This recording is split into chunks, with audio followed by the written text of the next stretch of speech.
very famous Hugh O'Brien. We know he was the original Wyatt Earp, and I know I went to UCLA, so I know that there's a building that's named after you. And you, yeah, at UCLA. Really? You didn't know that? No.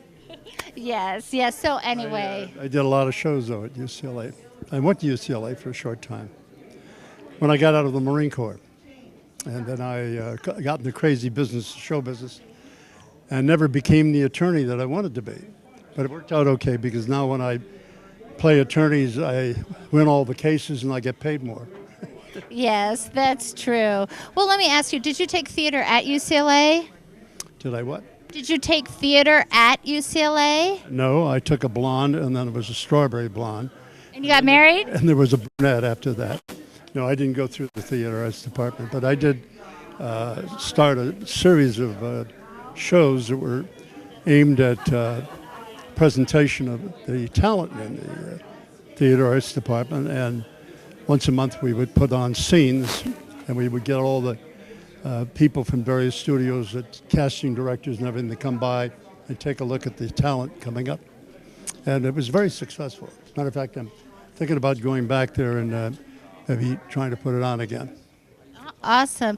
Talk about some of the favorite things that you've done, that you've been in, and why are they your favorite things? We enjoyed doing Wyatt Earp very, very much. It was the first adult Western. The dialogue was reality, and the wardrobe was. And I insisted on using full loads instead of a quarter load. And now I'm paying for it because I have a hearing problem. But the Wyatt Earp was a great fun thing to do, and I met an awful lot of people back then in the 50s and 60s that actually knew the real Wyatt Earp, because he died here in Los Angeles in 1929 on 13th Street. But show business has been great and everything, but the other parts of my life are even more important and things that I really care about. So what is important to you now? Well, I had the privilege of spending 9 very inspirational days with Dr. Albert Schweitzer at his clinic in Africa. Came back, and on the plane home, it took about 48 hours to get back home before the age of jets. So I had a lot of time to think up there who I was, and boy, of all people in the world was I, doing the Wyatt Earp show. And the ability to have invited by him, I mean, that in alone was just awesome. And I decided to put what I learned there to work. And what he said, it really became the backbone of HOBY, which is hoby.org is the website if you want to take a look at it, is that the most important thing in education is teaching young people to think for themselves. And that's what HOBY does. We focus on 10th graders because, well, when I was a sophomore in high school, 15 years of age, you got 2 more years of fun and games, and then the old tough world is going to be on top of you. So you really have to start focusing really on who you are and what you want to be. And there are tremendous opportunities out there if you just apply yourself and, take your time in finding what you want to do. But do go to college, and if you're not sure what you want to major in, take a liberal arts course for a couple of years. So it seems like you... Very important thing to get an education. It seems like you really have a heart for children, for teaching children, for passing on what you know to the next generation. Well, I think most people do. It's just, are they putting their effort and time and money in the right place?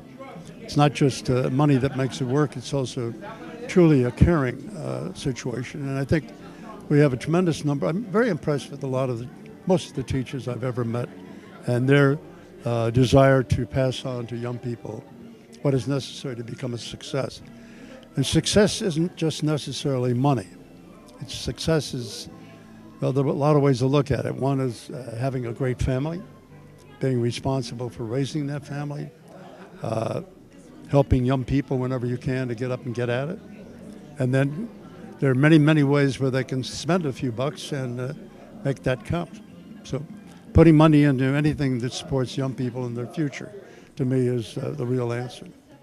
Also, being an actor, everybody kind of idolizes actors. I know it opens a lot of doors, but are there any drawbacks? Well, I never really thought of myself as an actor. I did many shows on Broadway and everything, but to me it was a job, and I loved doing it. But, you know, take, for instance, the films that I've done overseas, in Europe, in Spain, and England, and Germany. My background is my dad and his family were from Germany. My mother and her family were from Ireland and Spain.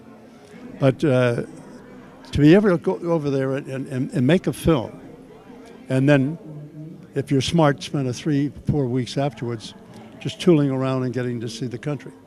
So I met my share of kings and queens and my share of counts and also my no accounts. But it's been a great life, and I'm very fortunate to also have met some fun, really wonderful people in the business that I adore, that I have great respect for. Shirley Jones is one of them. That's one of the reasons I'm here tonight. She is a truly beautiful lady, not just on the outside, but inside. She's a great human being. Yes, and you seem like you have a great heart. So your passion basically now is teaching. Are you doing any more acting? Yeah, probably occasionally I'll do a few things or commercials or whatever, but you know, I've made that, I've been there, I've done that.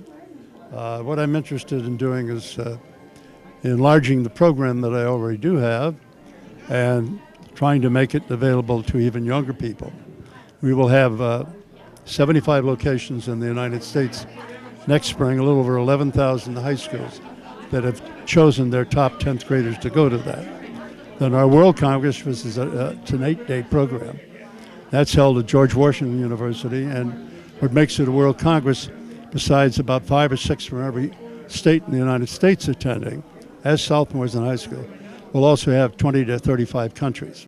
That's a great way to use your celebrity, to use your name to really gain publicity and people and promote an important cause. Let me ask you. Well, all of us can put back in our own way. You don't, you know, what I found is that there is a tremendous opportunity.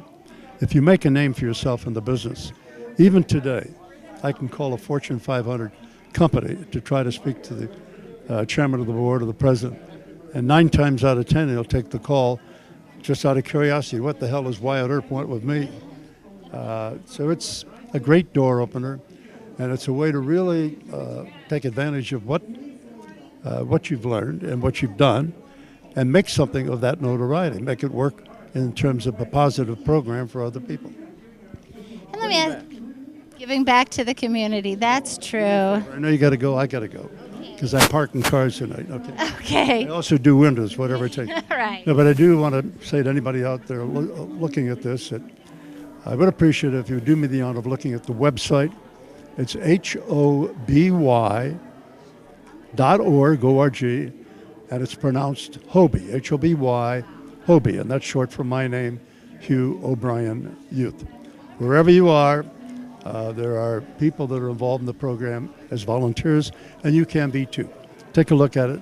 It'll also take you to memorabilia and all the wonderful stuff I did up in show business. Thank you. Good night. Thank you, Hugh. It's been a pleasure. Oh, thank you. You're a very handsome young man.